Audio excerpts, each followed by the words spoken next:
This is We the People podcast with my co-host Karen E. Tonight we're going to explore what's happening in news and views. So how are things going tonight, Karen? Pretty good.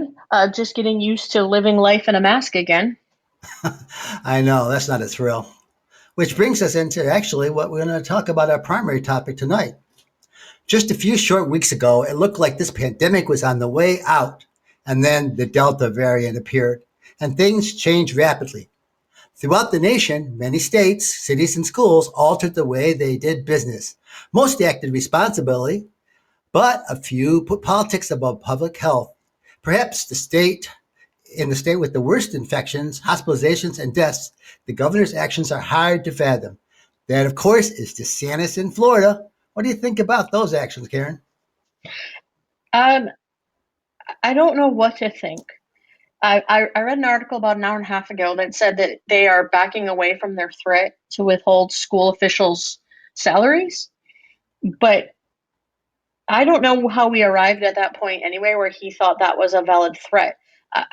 One of the lines in the article that makes no sense to me is he said that the defiant officials should be responsible for the consequences of their decisions, which is something I find interesting that he would say, as he's not taking responsibility for the decisions that he's made and what the numbers are in that state. Florida is a mess. It's the epicenter right now. It sure is. And, some of those people are smart and in making sure that they're thinking about the kids first. But, to me, part of it goes back to the former president who put this whole concept of mask being a political issue. It shouldn't have been. Masks should have been a public health issue for everyone. But when he put it in the realm of politics, it has just spilled over and it's spilled over into vaccines as well, which is a horrible thing. I did a posting not too long ago about the three of them, our own Governor Kemp and Abbott in Texas and DeSantis in Florida, and I call them the Three Stooges. And I gave them each a name. I won't go through all that tonight, but that's why they are not mandating this when it is so bad in our three states. I have a cousin listed in, if you have a distant cousin listed that lives in Houston, Texas. We got relatives and things that live in Florida. And of course, we're living here in Georgia, and we're among the three worst states. Georgia did Yeah, finally move up in vaccinations, and we're no longer sixth from the bottom. We're seventh from the bottom. that is just not a place where you want to be. Like DeSantis, and I've read this in many places, many articles, many are theorizing that he's trying to sort of position himself for 2024 if Trump doesn't run, which is interesting because he barely won the governorship. Barely. The only reason he won that was because Trump supported him. I know that you understand this, but the teacher voting block is huge. So why he thought he could threaten teachers and administrators and people in education and still be able to win anything? He won't win Florida, I think, with the way that he's treated teachers. It was bad last year too. When I was still there with the kids, not wanting to have mandates and all that.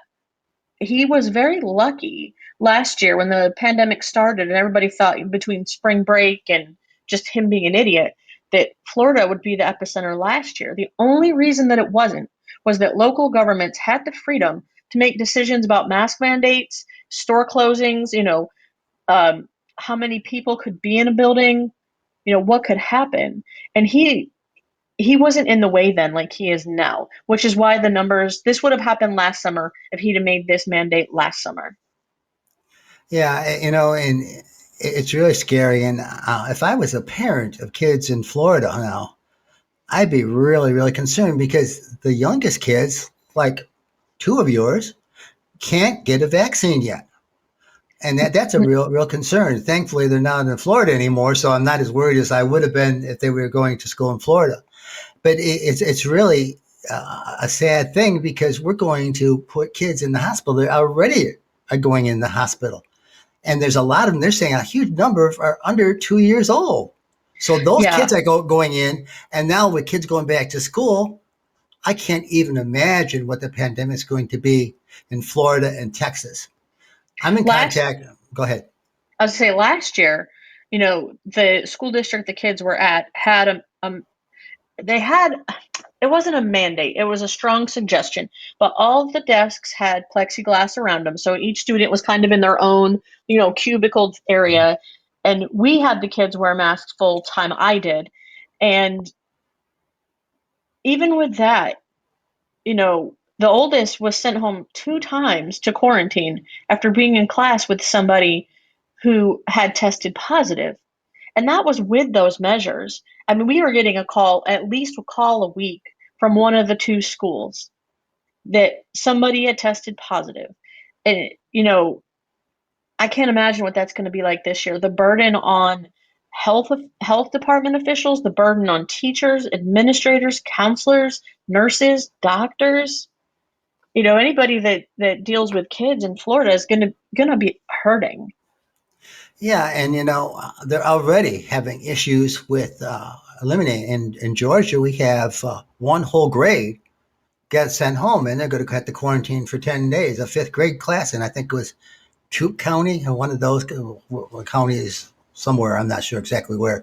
Georgia has more counties than almost any other state in the union. But anyways, they're in quarantine, and they should have known what was coming without having masks when that charter school started school like almost a month ago, and immediately 100 kids were in quarantine from it.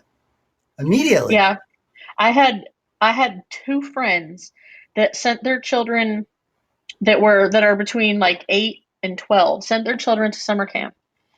And in both instances, I mean, I'm sure I had friends that sent their kids to camp with no problem, but in both of those instances, a counselor that wasn't vaccinated ended up testing positive, and all of the campers were sent home early and forced to quarantine. Now, one of those kids, his camp was right before school started, so he didn't start school on time with the rest of the district. He started this week instead of last week because he was trapped in quarantine. They talk about this is hurting our kids to wear masks, and kids are amazingly resilient. They wear hats, they wear gloves or mittens, they wear pants when it's cold. They can learn that masks aren't that big of a deal, compared to getting something that can kill you. Well, they've shown that masks can make a difference. They've done studies on it that even the cloth masks that are 3-ply, as long as they hold relatively tight, do block that virus coming out and a lot of it coming in. So there is an extremely useful tool that we have. The sad thing is we're still only 50% of this nation is vaccinated. I'm in contact. One of my online friends is Dr. Peter Hotez, who's a major epidemiologist and vaccine specialist from in Baylor in Texas. And back and forth, we've talked about how bad this is and how he can't believe. And I've seen a lot on CNN saying, what we need to do is have a national mandate for masks and national mandate for vaccines. I think what the mayor of New York is coming up, De Blasio, well, I'm not always been a great fan of, but what De Blasio is doing of making that basically a passport is a great thing. They're trying in other countries. France put that in, and the next day they had like over 1 million uh, reservations to get the vaccination. I think it's something that we can use to some extent here. Let's make it so that if you want to go to the theater, if you want to go to a gym, if you want to eat in a restaurant, that you have to be vaccinated and be able to prove it. And Yeah, go on the plane. DeSantis lost that court case that he had when a Mhm. cruise line wanted proof of vaccination. He lost that this week because a business like that, where they're going to have people in close quarters, for three days a week, 10 days, whatever the cruise duration is. I think for anybody that's into cruises, you deserve to know that everybody on there is not sick and has been vaccinated. Well, you start right off the bat that they say those cruise ships are a huge petri dish, anyways. It's Right. always people get sick a Exactly. lot of that. And then they've shown all those issues with the cruise ships. I mean, there were some of them cruising for weeks before they were able to get this embark on their passengers. And in fact, some of the crews may still be on those ships and haven't had a chance to get off because of what was going on. Yeah, the thing about DeSantis is that I feel like if he would have won that the ships would have just docked in another state.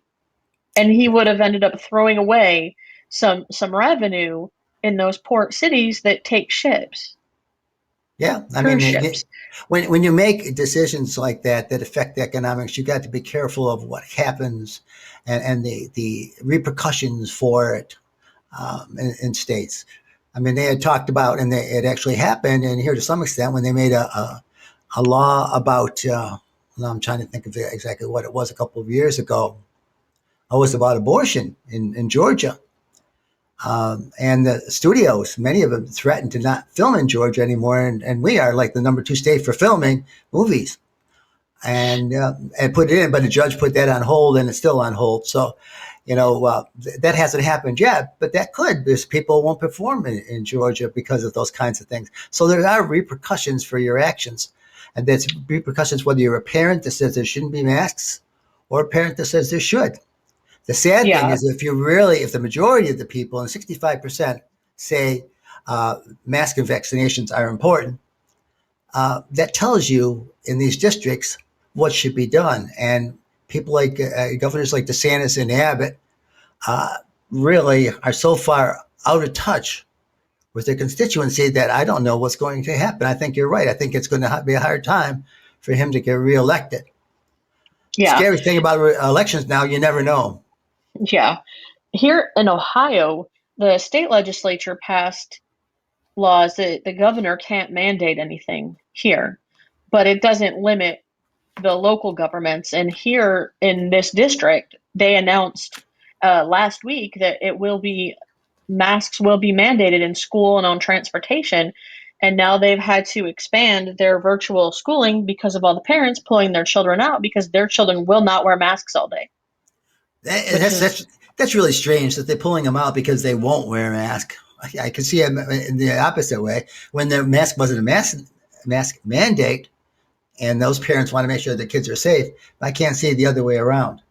yeah, I they mean, don't, or they're going to look at private schools or something like that. This is school starts next week, so this is late in the game to be looking shopping for schools. So I don't know how well it's going to fare for them, other than doing an online or different virtual school program. tie up the idea with kids. Why it's wrong that they're being used as pawns in this political Yeah, game, and I think that's a horrible thing. We need to get as many people vaccinated as soon as possible so we can get this thing over. yeah. We The were going to go to Alaska, and this would have been the week we were going. And I thank God that it worked out that we couldn't go. Um, I'd be paranoid. I was afraid of actions on the plane. Now I'd be totally afraid of COVID again. So Yeah, yeah, that worked out well. But yeah. as we And talk. Go ahead.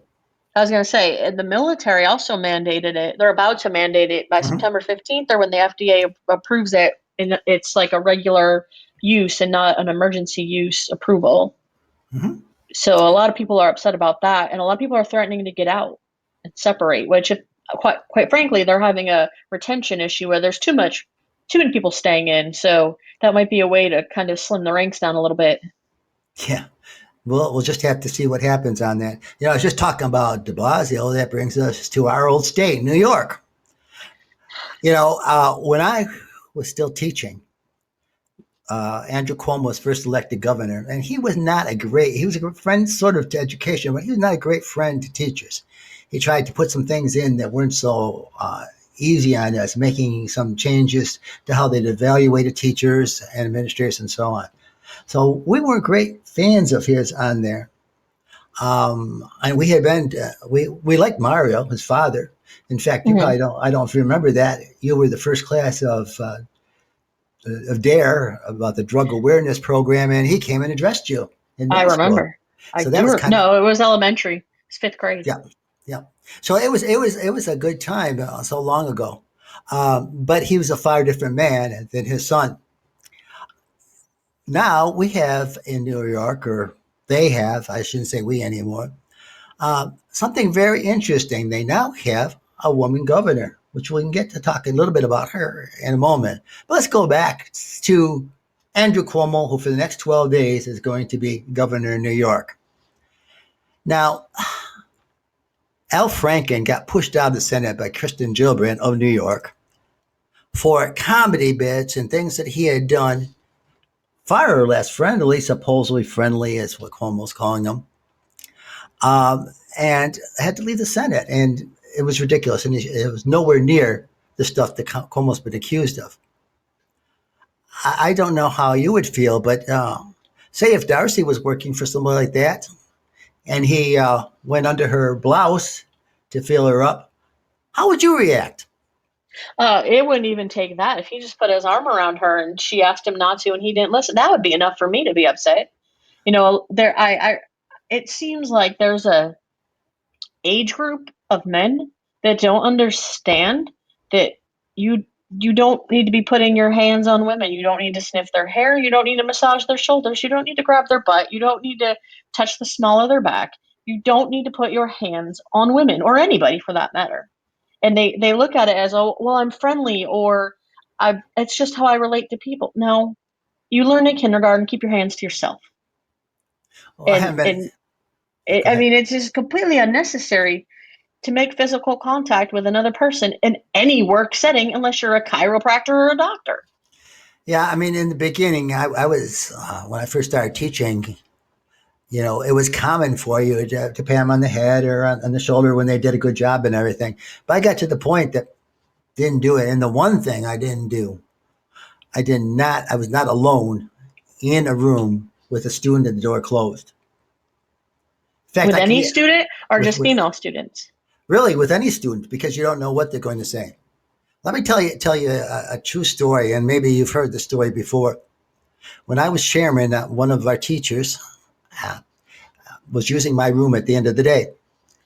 So I went back from our social studies office, my office, to get something, and I found him with one of his students in the corner, and he was hugging her. The lights were off, and they were not visible, and he did not realize what he was doing was inappropriate. I mean, I even reported to the principal. I think we had a talk. I mean, it turns out this guy was a very good teacher, but it seemed that his judgment in this manner, like Cuomo's judgment in this manner, was flawed.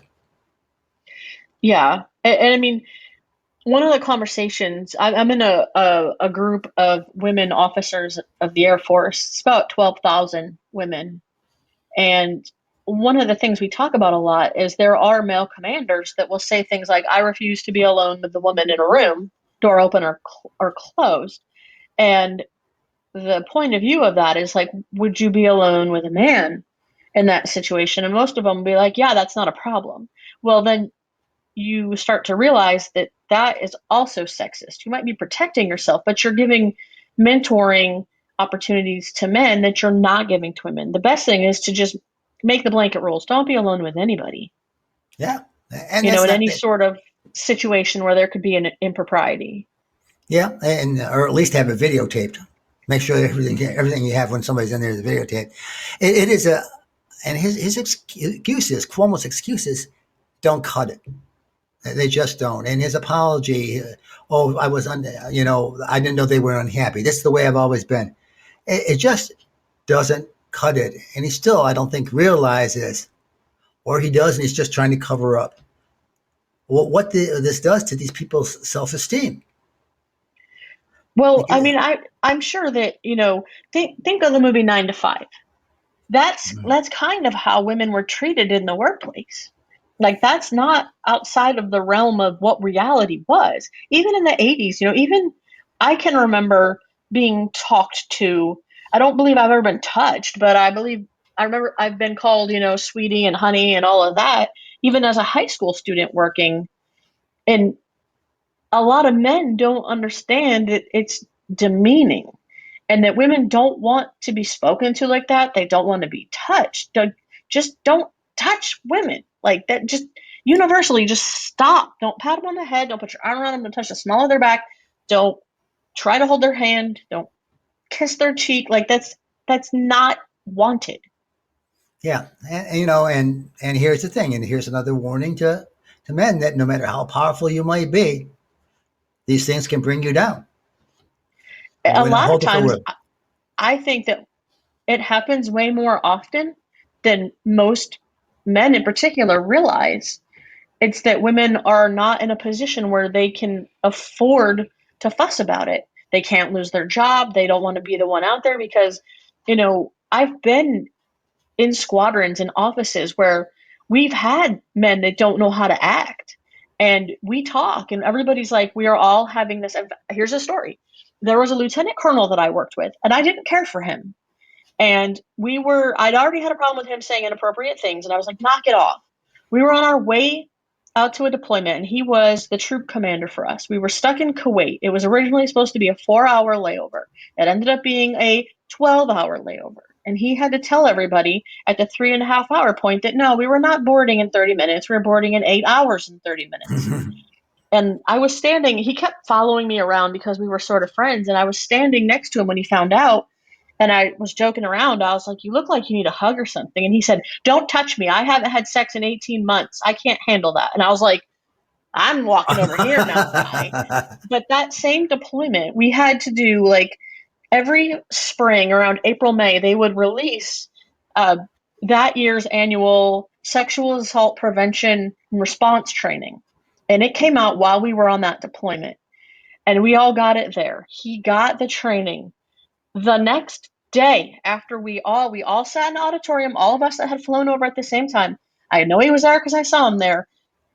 Everybody had to do like a local procedures test for this my friend's crew. And he told them, you will finish this before you step out to the bus or I will sexually assault you. It was like an all male crew that he said that to. Well, the Intel NCO that was in there when he said that felt uncomfortable and reported it. And he got a talking to, and he was actually supposed to be the acting commander, and it was a big deal. Well, I left. I was only out there for half the deployment. He took over my crew after I left. And right before I left, one of the girls on my crew said, I'm very uncomfortable with him. And I said, well, you don't owe him a warning. If he says anything, her husband was also in the military. He was over there. The two of them had been over there with this individual before, and her husband had a room on an adjoining wall with this lieutenant colonel, and he kept telling her, I don't want to hear the bed knocking against my wall. And she so fast forward to this deployment, I'm getting ready to leave. She said, I don't want to hear it from him. And I was like, okay. And I said, you don't owe him a warning. If he says anything that makes you uncomfortable, report it. Tell someone. I don't care who you tell.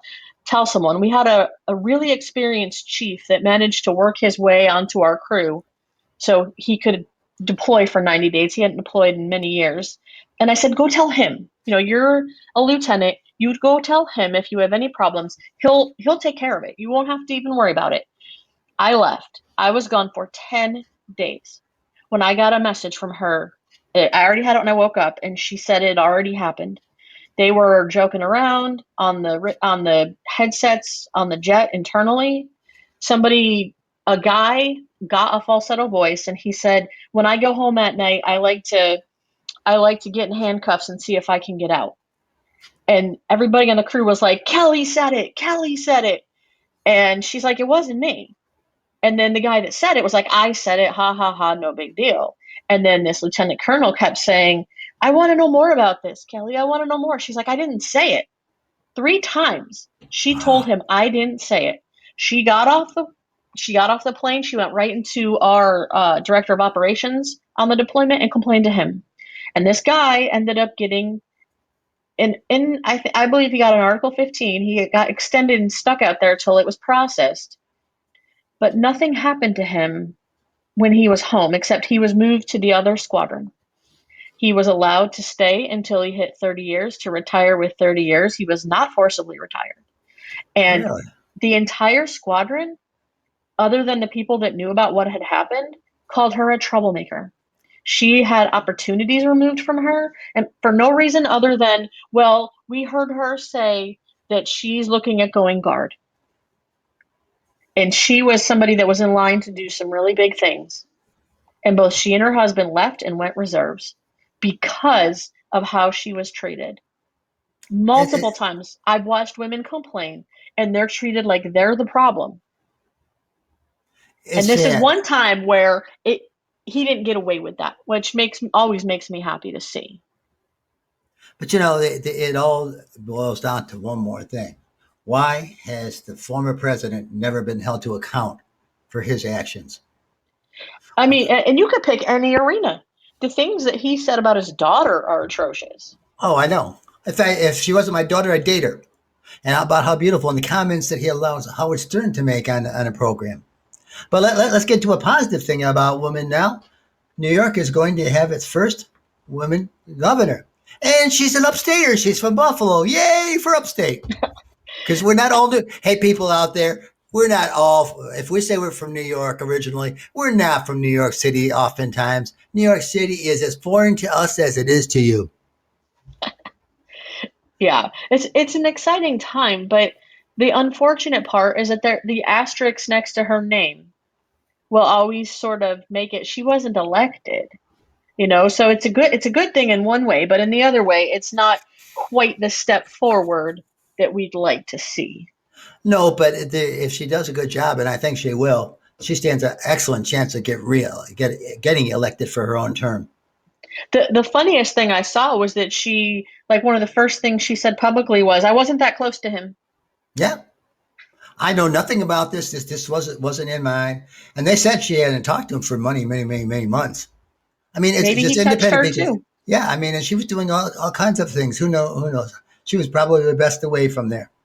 And she said Yeah, she's going to visit every part of the state, and good for her. In fact, she was going back to the Erie County Fair this weekend, and she was going to make sure she was at the state fair. that's awesome. Which reminds me, if any of you are from New York State and ever go to the fair, Gianelli's and Dinosaur Barbecue are going to be at the fair this year, so I don't miss it. I had my own barbecue, my own stuff here, like we had from the fair. That's an aside for just Don't anybody here is from New York. don't go to the fair. Don't go anywhere where there's lots of people. Yeah, that's a scary thing too. Well, there were two things I really wanted us to talk about, and you and I had talked that you really wanted to talk about DeSantis and what was going on. I think we did coverage on that. One of the things we're going to be looking at this weekend is we're going to have my friend El Mahdi on, and we're going to talk about some of these issues we're talking about today, but we're going to talk about voting. And voting is something that is very, very important and is very much in danger.